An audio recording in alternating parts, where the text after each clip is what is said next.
I will explain reverse engineering using Tableau. Tableau is an interesting tool that helps you see and understand better any data. You can insert any data into Tableau to create visualization, maps, and much more.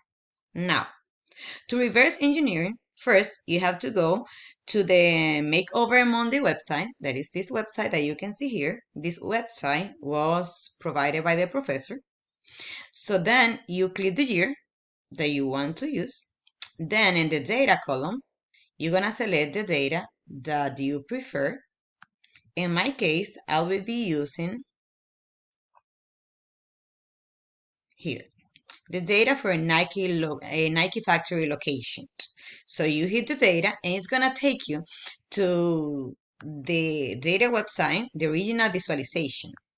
And you can see the map that we will be creating. If you scroll down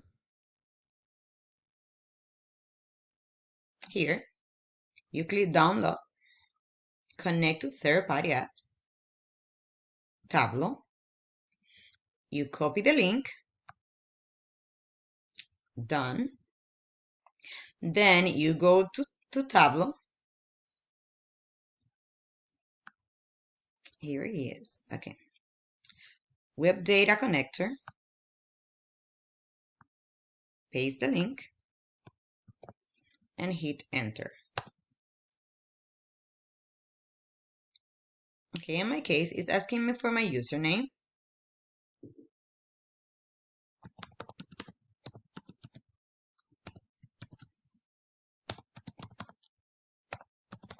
You can use your username or your email as you prefer.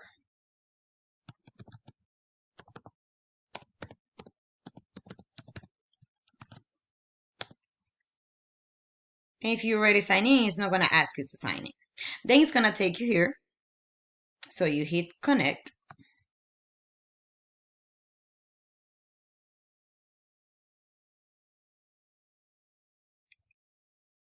Okay, now you are into Tableau. So you have to click update now.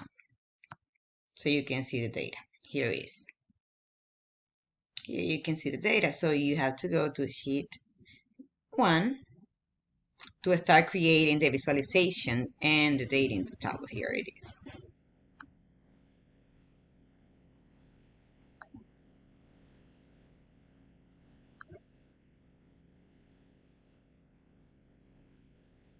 So in this size, you also can see how you can select the map.